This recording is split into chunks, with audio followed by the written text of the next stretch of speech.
Good morning, everybody. It is a very sunny Tuesday, 11 o'clock here. And that can only mean one thing, that it is time for the Better Business Place interview series. Now, today, I have a very special guest with me. He's from across the water. He's living in the States. We're going to be running a series of shows in order to help you run a better business. And a few weeks ago, I put up a poll around 4 key areas and said, what is it you want to know the most?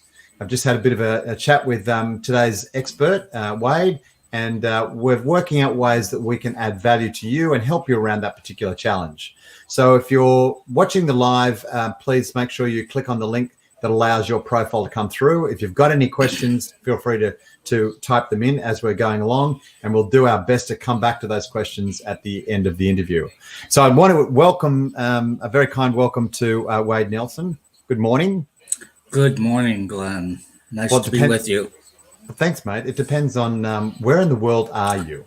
Yes. Well, I am in Pittsburgh, Pennsylvania, and it's 7 p.m. in the morning. 7 p.m. in the morning. It's going to be it's going to be a long day for you then, isn't it? Exactly. So tell me, how did we cross paths?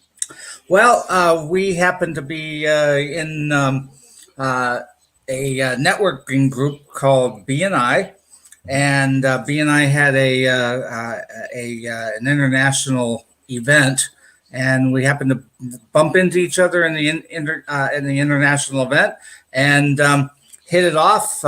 Both of us are very driven and passionate people about business, and we found a lot of common ground right away, and a lot of ways that we can work together and help each other. And that was the start of it. And so that particular process for everybody watching has taken a number of years, because I reached out to Wade when COVID hit and just sort of said, hey, buddy, I haven't chatted to you for a long time. How's COVID affecting you personally and also your business? And that started us to reconnect again, didn't it? Absolutely. And that I would, everybody listening, I would recommend you do that. Reach out to people and ask how they're doing, not selling anything. Neither one of us were interested in selling. We just wanted to touch base, and it's a how can I help you attitude. And from there, the rest is easy, because we said, okay, we could do this, this, and this. And we agreed that, hey, here's a plan. You know, I think even seasoned networkers like ourselves, we still go through that particular process of like going, well, here's what I do, there's what you do. But because we came at it from an abundant sort of attitude, we never saw any challenges or competition, and right. We never saw scarcity. So we went, well, what could we do together that would make it beneficial for people? And that's how it just sort of bloomed. Would you agree? I would agree. And in fact, I think both of us asked each other, hey, what do you need? That's certainly how the last couple of months have been working with you, Wade.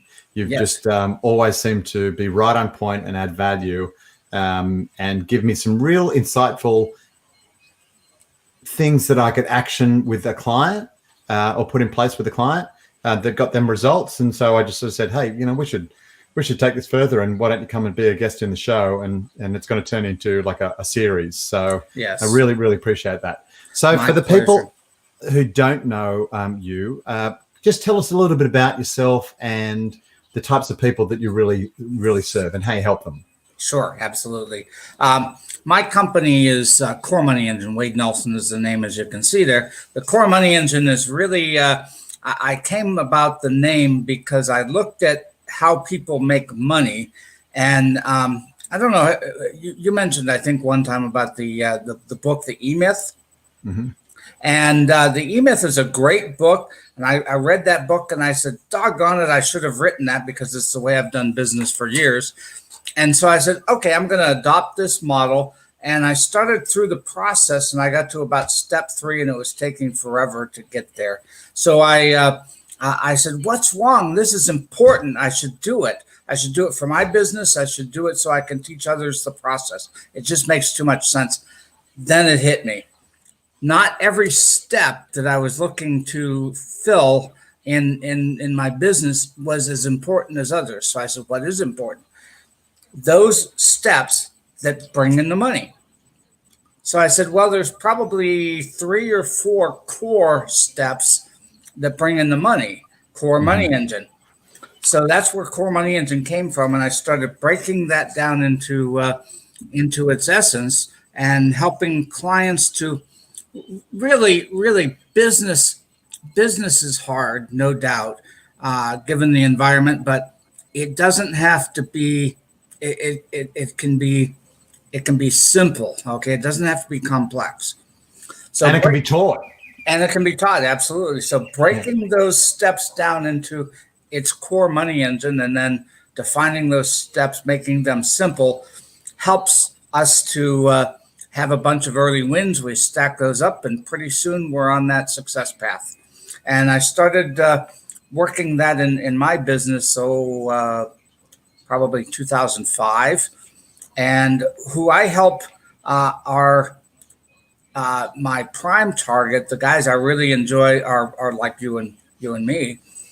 They're professional services people. We go out and serve other people, other businesses, and help them with their business. And you can talk about accountants. You can talk about attorneys, financial planners, and advisors. You can talk about insurance people. Those people have a tough time because they'll grow their business, then all of a sudden it flattens out and they figure out they own a job, not a business, and things are really tough. And I don't know if you're familiar with the carnival game Whack-A-Mole. Mm-hmm. Okay, they start playing business Whack-A-Mole, whacking down the problems that they have instead of growing their business.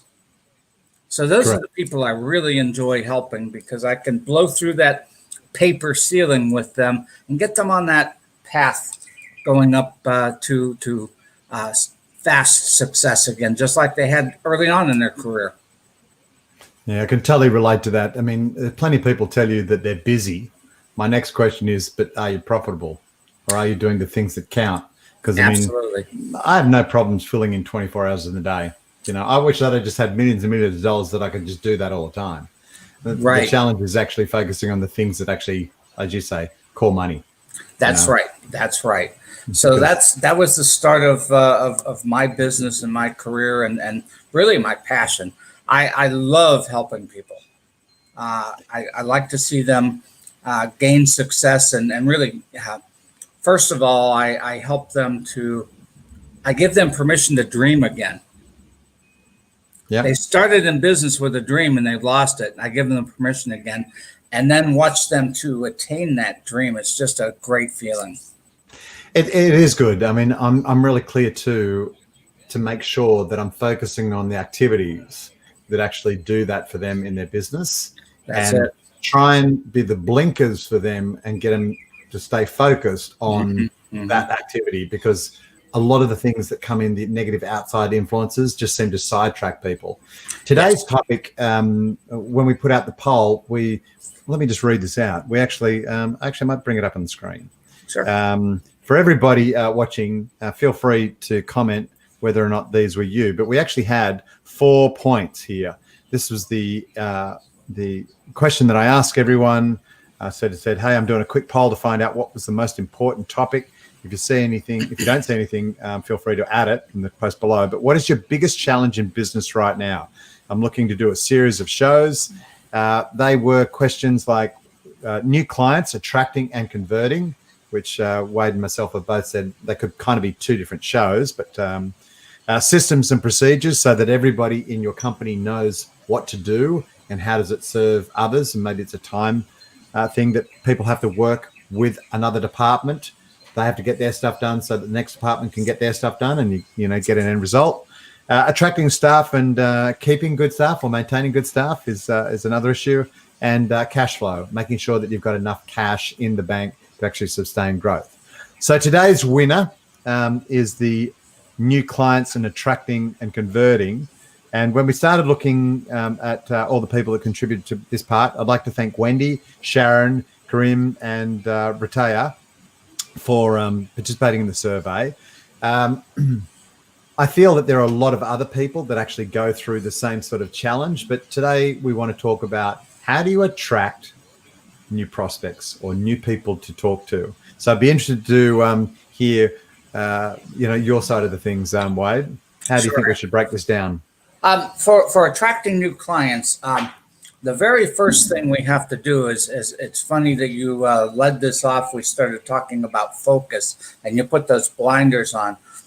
The first thing to do is to narrow that client down into a focused person that you're looking for. You have to picture that person.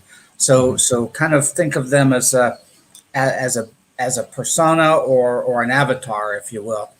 And you got to think of one. And if you ask many people who their ideal client is, that gets into a very broad topic. I'd like to ask it another way, and maybe you'll play with me here a little bit, right? So Glenn, tell me who your favorite client is. The one that understands what you do, has high value for what you do. They never talk you down in price. When the phone rings and you see their caller ID on there, you're anxious to pick it up. When you talk with them, you get energy instead of having them suck it away from you. Who would be that one person? What's their first name? Well, you're exactly right there, Wade, because I do look at the phone and going, oh, no, fun sucker, not answering that. And then there are other people that I pick up the phone and go, oh, wow, I'm really excited to speak to them. Well, I actually have two. One is Susan and the other one is Gregory. Okay. I'd probably put Gregory first. Very easy to chat to. Sometimes the conversations are personal. He rings me just for personal reasons and sometimes for business. If he doesn't take my call personally, he calls me straight back at the first opportunity. He is a pleasure to deal with. I never have any problems with accounting or billing. Conversations, if there's an upset or something that's dragging the chain a bit, he's always very good at communication and looks at his part and my part. We solve that together, and he refers me clients. Right. Values you enough so he introduces you to those that are important in his life. Right. Correct. Great one. Let me ask you this: if you had 10 more like him, how would you feel? I'd love to going to work every single day. Yeah, absolutely. It'd be a joy. Absolutely. And I'm going to put out there, and you can argue with me if you like. I'd like your feedback, but I'm saying, and by the way, do you have one of those PETA clients that you look at the phone and say, "Oh, not them"? Do you have a first? Look, I do. I have less of them nowadays, but I do have some. Yep. Who would be a first name we can talk? I better be careful because they could be watching this show. They could be watching this show. We'll call it Bill. Okay. So Bill, and I forget who was the first gentleman. Gregory. Okay. So Bill and Gregory, if we were going out there to capture another Bill or Gregory, is there any more effort in the process that you'd have to do to capture either one of them? No, it's the same process. It's the same. So why would we? And I know you, sir. You're very good at what you do. And if I said, "Who can you serve?" you could easily say, "Well, anybody," right? Correct. So since they're all the same effort to capture them, why wouldn't we aim just for the Gregorys? Correct. That's a great point. Okay. So we're going to focus on Gregory, and both you and I work very well with referrals. Okay. So we teach other people how to find those clients for us. Of course, we pay them back as well. It's a two-way street.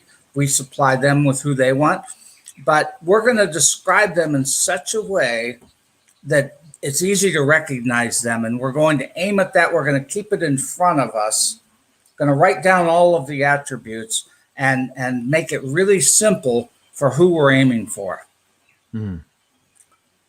So that's the first step in acquiring, and I would say not just acquiring clients, but acquiring the right clients. Mate, I've heard this done a lot of different ways, right? one of the keys to getting a message across to someone is its simplicity. So I love the approach that you just took then. So let's just go through the points. Mhm. First of all, Wade got me to describe or think of one of those people that calls me on the phone. So he gave me a practical example of actually what happens in my life so that I could resonate with, and I could bring that guy or person's name and visualize him as a person. He then also got me to do the complete opposite, someone who drains energy from me, right? And then put them up and sort of said, hey, the next stage was, is there any difference in the approach to acquiring both of them? So I had to agree and go, well, no, it's the same energy. So quickly it started to appear to me going, well, why would I go for the person that's a pain in the ass versus the person who is just a joy to be around? And I described that. So it was my description. And then I thought, well, what would my life look like? So future paced me about if I had 10 of those in my life. It'd be great. I'd love coming to work, right? So that's a very, very simple exercise. I'll write the notes down here at the end of the session on how to actually do that. Sure. Right? Call that the favorite client exercise. Okay, that's a good one. Yep. Yeah. So as we go along, look, we've just got some comments. I'm just going to chuck them in here as we're going along. This one is love that, giving business owners permission to dream again. Okay, so if I'm actually on the I'm just going to refresh and find out who that is. If you want your picture up there so that I can give you some sort of gratis, just you need to click the StreamYard link. Now that one is done by Sarah, who's coached me before. So thanks very much for that, Sarah. Let me pluck that one back again. So it is a really good point to get back to dream again. And then she comes in and makes another comment. Love the questions regarding ideal client. Helps really clarify and reduce vague generalities. You're absolutely right there, Sarah. Thanks very much for that. All right. Okay. All right. So that's step one. That's step one. So now we know who we're aiming for. Step two is we look at how we can acquire another Gregory, right? So let's use him as an example. And the next thing I ask is, how did you get Gregory?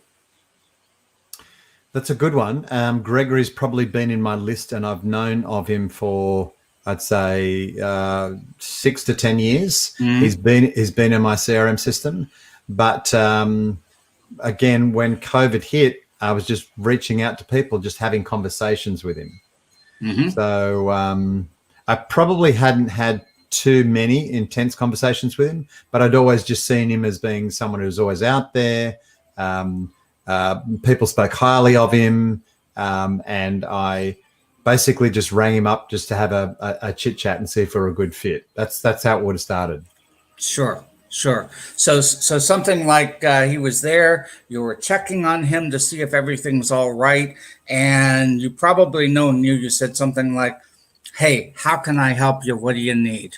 Correct. Yep. Okay. And he said, you know what? I remember what you do, and let's talk about what you could do for me. Pretty much. He said, right? He told me what his goals were and where he was at, and he wanted help in getting the growth of the company. Right.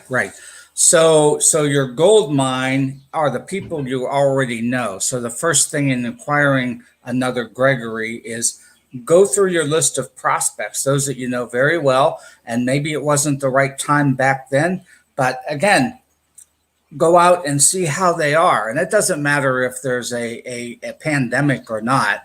This will work anytime. Start with, hey, how are you? Just checking on you. It's been a while since we talked. How's things going? And listen, and then ask the next thing is, what can I do? I know a lot of people out there. I have a lot of capabilities that I can bring to you. What do you need? And usually the first thing they're going to think about, because you already checked on them, there's a bit of a relationship build there. They're going to think, hey, what is it you can do with me again? Correct. So that's first step. That's the low hanging fruit. Okay, is who you already know. So that's step one is look at who you already know and begin to harvest them again from a caring perspective. start off with, hey, how are you? All right. And what if you would have said, you know what, I really need, and it's something you don't offer, Glenn, what would you have done? Of course, I would have looked for the right person that would have been a good match, and I would have referred him, right? Yeah. But it's kind of the way that the conversation had to go in the first place. I have to add value.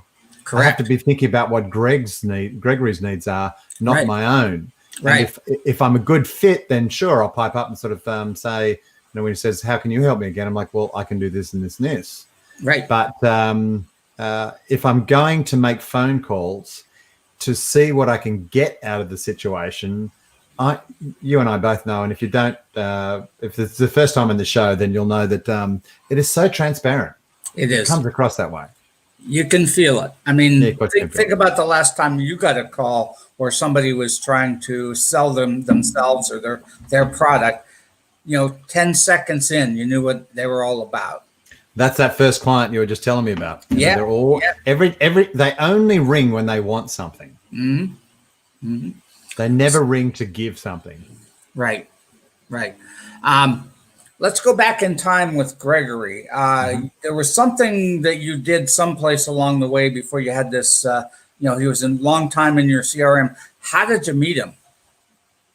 That's a great question. At some point, he actually came and attended a BNI group. Mm-hmm. Okay. And so he saw me speak. He saw the way that I was conducting business, and he just would have seen how I would have interacted and the results we would have got for people. So it wasn't like, hey, making an offer, hey, Gregory, come and join this business back then. It was just more of like, hey, why don't you come along to an event we're running and see what we do? Sure. So you got him to the BNI event. He saw what you did and how you did it and was attracted. You started a bit of a relationship then that wasn't time. So later on it's time. So the next thing for more Gregories that we've got to do is, because you're going to run out of Gregories in your associates, your prospect list, right? So how do we get more in there? Well, we need to go out there and do some more networking and meet people. Mm-hmm. So, and again, when you're out there, let's picture that we're not at a BNI event. Let's picture we're at an open networking event for a chamber or whatever, right? Mm-hmm. What I always like to do at those events is I like to carry in my back pocket all of the people that I can help by getting a referral, but I get a twofer. I get to help somebody who's in need, and I get to help somebody who needs some more business, right? So I go out and give at these events, these networking events, and I'll carry around the persona of somebody that I'm looking for another person. So if I go out to an event tomorrow, I'm going to look for another Gregory for you. And when you describe Gregory to me, I'm going to say, okay, in this room, you all go over on this side. I want the 10 of you over here because I want to talk to you. Mm-hmm. And that's the same thing. I approach them, and a great thing to do is start with, hey, what is it you do? And they give you a little short thing, right, on what they do. And I'll ask a very, very interesting question that builds a lot of rapport. How did you get into that business? This might take 3 or 4 minutes. And then I'm able to have enough rapport that I can say, gee, I don't know if this pertains to you, but I know a lot of people in your business have, and I'll bring a problem up. Mm-hmm. Because you've taught me that if I look for a Gregory, that he's probably going to have this problem. Yeah. All I need to know is the right way to raise that problem, so he's likely to admit that, yeah, I have that problem. Got to get him a little bit emotionally involved in it. And I'm talking a stronger kind of emotion than we're talking about. He's going to be wary of me allowing you to call him, because you might be a slick salesman who's going to sell him something he doesn't want or doesn't need. So he's a little wary. No, I don't want Glenn to call me. Mm-hmm. So I need to have a stronger emotion to get around that. Like, like disappointment, frustration. Uh, so you something I can ask that gets them into that mode so that they're going to say, yeah, that's me. And I can say, I got just the guy for you. And then I'm going to give him an example of how you've helped someone just like him, because you've taught me that. And with that example, okay, so teaching other people that mode of operation, so that when you go to the networking events, you can meet more Gregorys and put them in your CRM. When the time's right, you'll talk to them, just like you did, but start filling up your contacts by helping them, also helping somebody else who's a referral partner of yours.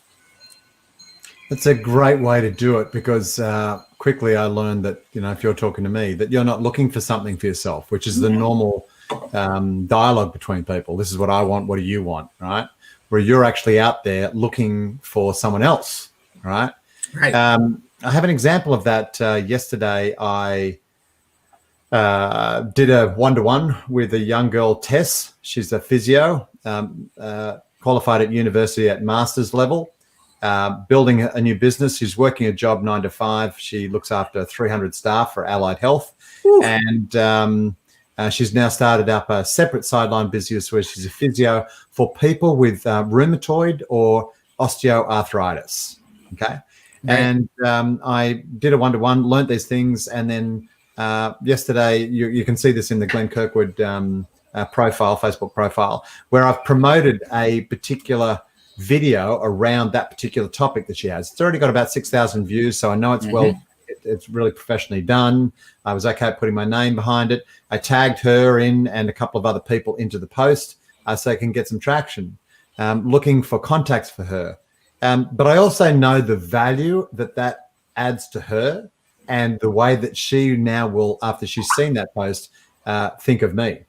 All right, so I'm going to stand, right, like you're sort of saying, you're going to stand out for that particular person. This is how you actually create a network. That's Most people, yeah, absolutely. Right, absolutely. Right. So one thing I talked about is showing how you can help your referral partners to help you with referrals. What I didn't do is I didn't say, I sort of shortcutted. I didn't say, I know your business is a lot by referral. Mm-hmm. So I said, let's use that and get more Gregorys, because I'm going to describe Gregorys for my referral partners. I'm also going to teach them how to approach a Gregory so that they'll admit they have a problem, so that you have the permission to give them a call and talk with them. Mm-hmm. So I would say for you, referral is a big source for your clients. So this is the way to get more business, is cultivate, as you said, a network of people around you who are working for you and you're working for them to help promote their businesses through referrals. Now, referrals, as you know, aren't leads. It's not, hey, I found this card on top of a bulletin board in a grocery store. Here you go, Glenn. Yeah. Or I Googled some names. Here's a bunch of names. I mean, you could do that. That doesn't help you at all. But when I refer somebody to you and use my relationship and transfer it to you, if we were in person, I would shake your hand right now. That's the transfer of that. Absolutely. That's the transfer of that trust, right? So I'm using my trust and transferring it to you with them, and you're able to call them and have a great chance of bringing them in, because we know they have the problem. We know that they want somebody to help them, and they trust me enough that they know you're the guy to talk to about it. So that's a great process if you're into referrals, and most businesses are. So always talk about that as the second way to get you involved with more Gregorys. Okay, correct. And I mean, look, I understand the three people that have actually asked the question, because they're going, well, I need clients now. And he's sort of going, well, let's have a look at the way Wade and I are working together, right? Because if you're somebody that wrote down, hey, listen, I want to get more business, it's easier for me to try and find out people that Wade is looking for. And it's easier for him to focus on what I'm looking for. That's what the relationship is about. All right. Absolutely. And most people don't develop the relationship. So, how do I get Wade to block out half an hour of his day to focus on adding value to my audience right now? All right. Because time costs money, right? Wade could be doing other things within his business, servicing his clients, doing his own prospecting. Instead, he's appearing on this show because he's adding value to me and my community. All right. That's what giving to a relationship is. All right. Yes. Now, it did start out with the initial contact at a convention, but that you could say at anywhere, any function where there are business people, that could have happened. Yes. We came at it with them. We had a chat, made sure, hey, you seem like a pretty decent bloke. I like you. You like me. How do we make this happen? And this relationship is developing.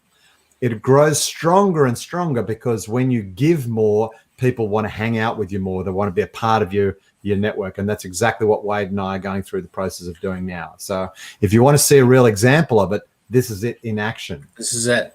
Absolutely. So that's another way to go about it. One real in that gold mine, that hidden gold mine, one real thing we never take enough advantage of is getting referrals from your customers. Mm-hmm. So to the bookkeepers who want business now, they don't want to wait around because it does take time to build those relationships. But if they want it now, going after your present customers for referrals is a great way to do it. So presuming you've been in business, so you have some customers, for hopefully that's the characteristic of the bookkeepers that asked or responded. Then look at your clients and go visit with them. And the way to do this is you want to catch them at a point when they have a high opinion of you. Okay, so if I was going to do this with you, Glenn, I would say, let's go to, and I always use the Pareto principle. 20% of your activity is responsible for 80% of your results. So let's look at the 20% most likely to know, and here's the difference, most likely to know a Gregory. And in particular, if they're just like Gregory, then they'll know others that are just, we know people just like us. So let's start there and say, who are the people, the 20% that are probably just like Gregory? Let's go to them first, and let's ask a simple question. Hey, Glenn, how are we doing? I want to have some feedback. I want to make sure that I'm doing everything I can to help you. So tell me, how's it going with you?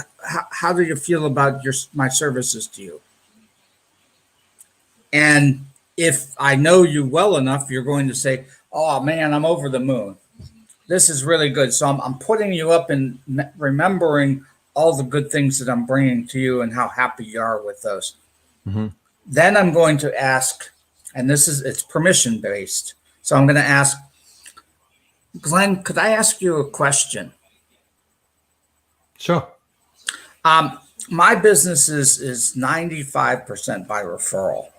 So people who know me and know what I do, and they refer to others they care about so I can help them. Would it be all right if I ask you for a referral now and then? Sure. Okay. Could now be one of those times? Yeah, fine. Let me know who you need. All right. Well, I do best with people, and now I'm going to describe Gregory, which is probably a description of them too, if we've targeted them right. So I'm going to describe them, describe Gregory, and I'm going to remind them what I do for Gregory's. What's the service that I do? What's the problem I'm working on with them? And then after I get through that piece of it, I'm going to say, would you know 2 or 3 names that might benefit from a conversation with me? And remember, that conversation is similar to what we had initially. There's no obligation. There's no high pressure. It's a conversation to see if if it's right for us to work together. Would you know 2 or 3 names like that? Yeah. Okay. Yeah, sure. I do. Okay. Just first names, because I want to assure you, I'm never going to call them and unless they're ready and without your permission. I don't want to ruin your relationship by being a spammer. Yeah. So I get it. what would be the first 3 first names? The first 3 names would be Susie, Adam, and probably Mike. Okay. Susie, Adam, and Mike. And this is where I write it down because I want to remember it. So Susie, Adam, and Mike. Which one of those 3 do you think would benefit most, or would need it sooner? Which one would we start with? Let's start with Mike. With Mike. Okay. Mm-hmm. All right. Do you see Mike often? We probably catch up at quarterly events. Quarterly events. Is there one coming up anytime soon? There is one coming up at the middle of this month. Middle of the month. Okay. All right. So what, like around the 15th or so? Correct. Yeah. All right. All right. If you wouldn't mind, have a conversation with Mike and let him know what we've done together. Talk about the problems you had when we started, what we've done to tackle those problems, and see if you would like to talk with me. Just have a conversation. See if that would be all right. If I would give him a call, would you be able to do that? Absolutely, absolutely, Wade. Okay. All right. Great. Let's see. The 15th. Let's see. Let me give you a call on the 18th to see how that conversation went. Okay. All right. I can do that. All right. Now, a couple of things here. Notice I'm working at one at a time. Mm-hmm. Not all 3 of them. When we talk with Mike, and we talk about Mike next, either you're going to say yes, he said that you could call him, or no. Okay. If he said yes, I'll go ahead and work through the process of calling him, and I'm going to feed back to you what the results were. Yeah. Hey, Mike was a great ad. He's now one of my clients, and we're already doing some great things together. So thank you very much, Glenn. Or you know what? He the timing wasn't right for him at this point. He said give him a call back. In February of next year, he's going to be in better shape. So again, thanks for the referral. And now I'm going to go, whether I close it or not, I'm going to say, you mentioned Susie and Adam. Mm-hmm.